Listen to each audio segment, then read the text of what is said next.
सभी बच्चों को प्रणाम। आप सबको मेरी स्क्रीन दिख रही है?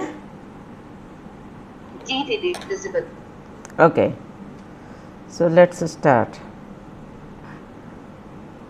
तो आज सभी बच्चों से एक प्यारा सा छोटा सा क्वेश्चन।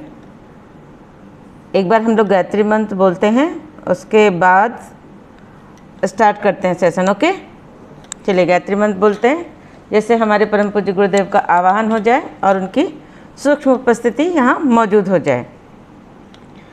ओम भूर्भुवः स्वः तत्सवितुर्वरेण्यं भर्गो देवस्य धीमहि धियो यो नः प्रचोदयात्। तो आज के सेशन का टॉपिक क्या है आप लोगों को पता है ना?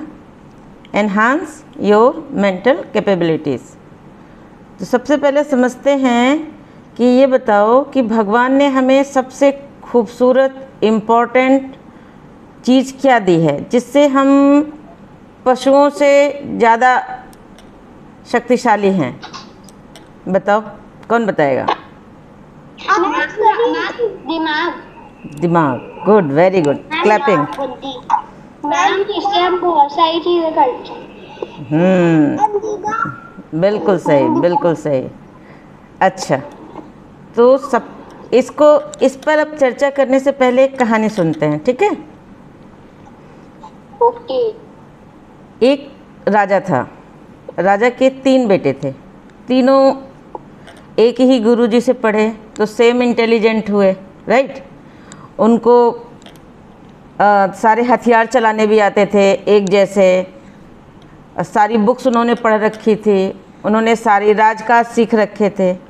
तो राजा को टेंशन हुई कि अब सब तीनों को तो राजा नहीं बनाया जा सकता, राजा तो कोई एक बनेगा। अपने देश में प्रधानमंत्री कोई एक बनता है या मल्टीपल बंदे बन सकते हैं एक साथ? कोई एक बनता है ना।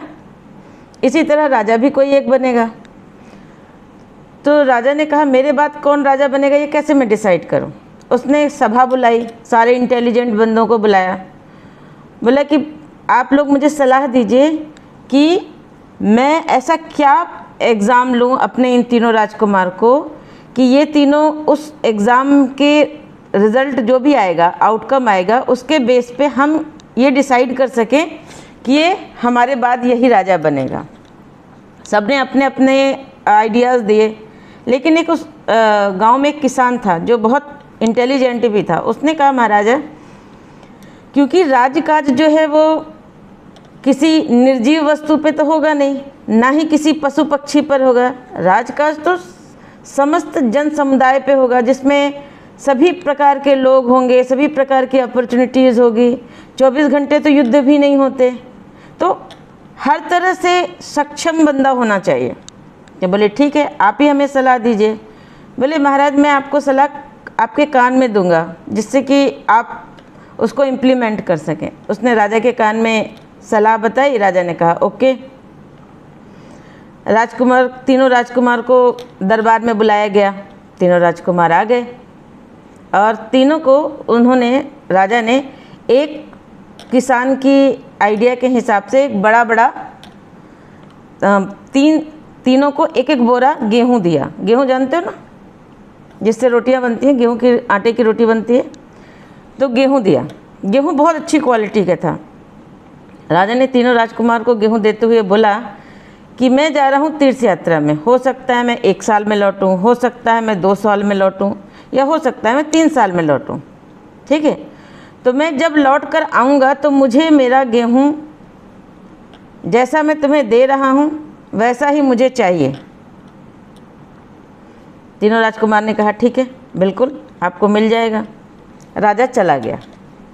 जो बड़ा राजकुमार था उसने सोचा कि अगर ये बाहर रहेगा तो कोई चुरा सकता है, ऑब्वियसली कोई चुरा सकता है।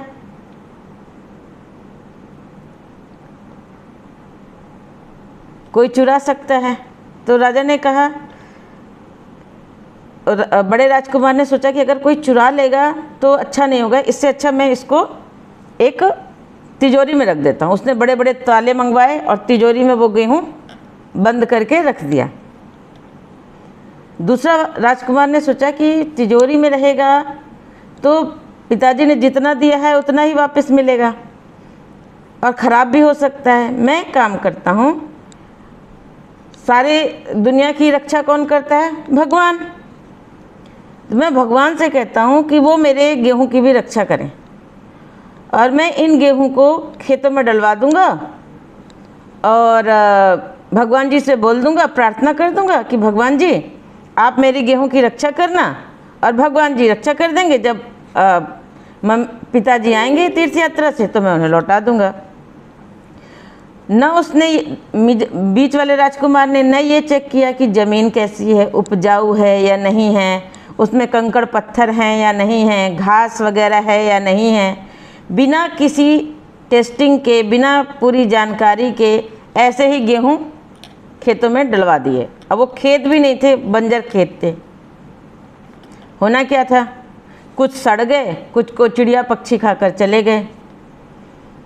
अब आया तीसरा राजकुमार। तीसरे राजकुमार ने सोचा कि पिताजी ने अगर हमें गेहूँ दिया है, तो अगर पिता हमें कोई सामान देता है तो हम अगर उसको ज्यों का त्यों उतना ही लौटा दें तो इसमें कौन सी बड़ी बात है। मैं पिताजी को इस गेहूँ के कई गुना लौटाऊंगा। उसने विचार किया। उसने अपने राज्य के कृषकों को बुलाया, बोला हमारे राज्य की इतनी सारी ज़मीन इतनी सीमा में फैली है, आप हमें पता करके बताओ कि सबसे उपजाऊ ज़मीन कौन सी है। सबने बताया ये उपजाऊ ज़मीन है। फिर उसने उस ज़मीन में से पत्थर कंकड़ हटवाए, पूरे घास वगैरह हटवाया, उसकी मिट्टी की नमी उपजाऊ चेक की, फिर उसमें पानी वगैरह डाला, फिर गेहूँ डाला और पूरा गेहूँ उसने बो दिया। फसल बहुत अच्छी हुई, बड़े अच्छे से समय समय पे खाद पानी दिया, फसल अच्छी हुई। 4 महीने के बाद तो सारे गांव वालों ने कहा कि राजकुमार आपकी फसल के बीज बहुत अच्छे हैं, क्या आप हमें थोड़ा सा बीज देने की कृपा करेंगे? बोले बीज जितना ले जाना है ले जाओ, कृषि की तकनीक भी मैं आपको बता देता हूँ, लेकिन याद रखना जब मेरे पिताजी आएंगे तब मुझे 1 बोरा गेहूँ वापस चाहिए। सब ने कहा ठीक है। उन्होंने सबको बांट दिया। अब आसपास के जितने भी गांव के किसान थे सब ने वो गेहूँ बोया। दूसरे साल फसल और बहुत कई गुना हो गई। उसके बाद आसपास के दूसरे राज्यों के भी लोग आ गए मांगने कि भाई हमें भी इस गेहूं की दे दीजिए, ये गेहूं बहुत अच्छा हुआ है आपका। राजकुमार ने कहा ले जाइए, लेकिन ध्यान रखिएगा जब हमारे पिताजी आएंगे और हम संदेश भेजेंगे तो हमको 1 बोरा गेहूं पिताजी को वापस करना है। सब ने कहा ठीक है। और तीसरे साल भी फसल हुई, लगभग उनके राज्य में भी और आसपास के गाँव में भी वही गेहूँ की फसल हुई। 3 साल बाद राजा लौटा। जब राजा लौटकर आया तो उसने अपने तीनों राजकुमार को बुलाया